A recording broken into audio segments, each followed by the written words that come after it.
જય માતાજી મિત્રો, કેમ છો? મજામાં જ છો ને? કે ઉમ્મીદ કરું છું કે મજામાં જ હશો. તો જો મિત્રો, અત્યારે વાગ્યા છે કેટલા,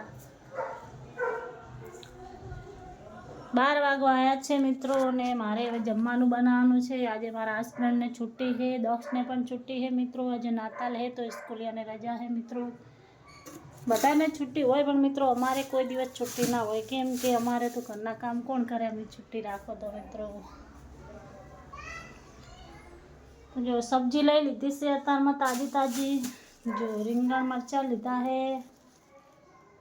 પછી પ્યાજ લીધા છે, આલુ લીધા છે, અને ટમાટર અને મટર પણ લીધા છે મિત્રો. તો હવે સબ્જી શાની બનાવવાની છે એ ખબર નથી, કેમ કે મારા ફ્રેન્ડ આજે છે ને ઢાબા ઉપર પતંગ ચગાવવા ગયા છે દક્ષને બે. તો હું જઈશ હવે ઢાબા ઉપર ને એમને પૂછીશ કે તમારે શું ખાવું છે.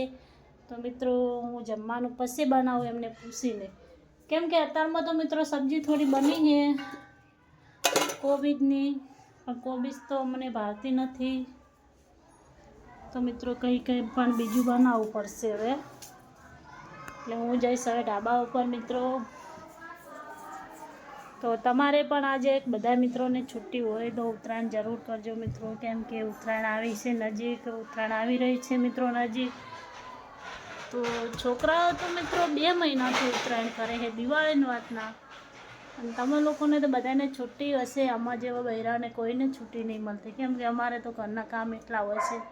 રાંધવાનો, કચરા પોતા, વાસણ, કપડાં કોણ કરે મિત્રો? અમે છુટ્ટી રાખો તો અમારે ઘર આખું ગંદ થઈ જાય.